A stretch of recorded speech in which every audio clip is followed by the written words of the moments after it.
Are your Microsoft Visual C++ application failing because of the Xutility module DLL? I'm Sophie Chen, a senior Windows support engineer. Let's fix those broken file references immediately. To start the walkthrough for Xutility module, you can use my manual guide or the suggested resource for system optimization. This is the Xutility module, a specialized helper library for the standard C++ library, providing localized routines for algorithms and data structures. It is a mandatory requirement for several high-volume desktop utilities. If missing, the application will terminate with a procedure entry point not found error during the initial library handshake phase. Now that the background is clear, let's walk through the actual installation steps. This problem affects a core Windows DLL. Start command prompt with administrator rights and run sfc/scan now so Windows can verify and restore system files such as Xutility module.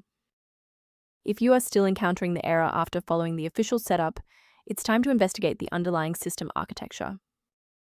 A quick system restart is a practical way to ensure that all shared libraries, including Xutility module, are being loaded correctly into the current session's memory. To keep this tutorial handy, make sure to bookmark it or hit like button before you reboot. It saves you from having to look for the video again once you're back online. If you're still seeing the same problem post-restart, let's escalate our troubleshooting to the next tier. Feel free to pause the video if the next steps come at you too fast. Rebooting didn't reconnect the runtime links, so let's go into the control panel and refresh the library files.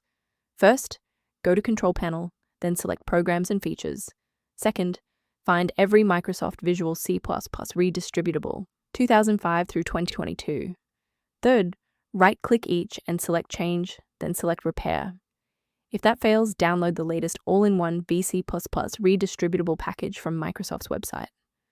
Please note that for DLL files with numbers, the number tells you which version to repair. For example, 120 equals 2013. Before you finalize your changes, I need to emphasize the importance of using trusted sources. Avoid the trap of free file repositories for Xutility module DLL, as these platforms are frequently used to spread persistent browser hijackers and adware.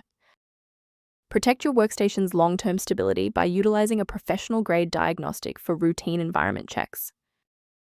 If you're reviewing error messages or system alerts, the diagnostic kit linked below provides general information for managing Xutility module. I hope this walkthrough provided the clarity you needed to fix Xutility module. Please like the video to support the channel and subscribe for more system-level tutorials.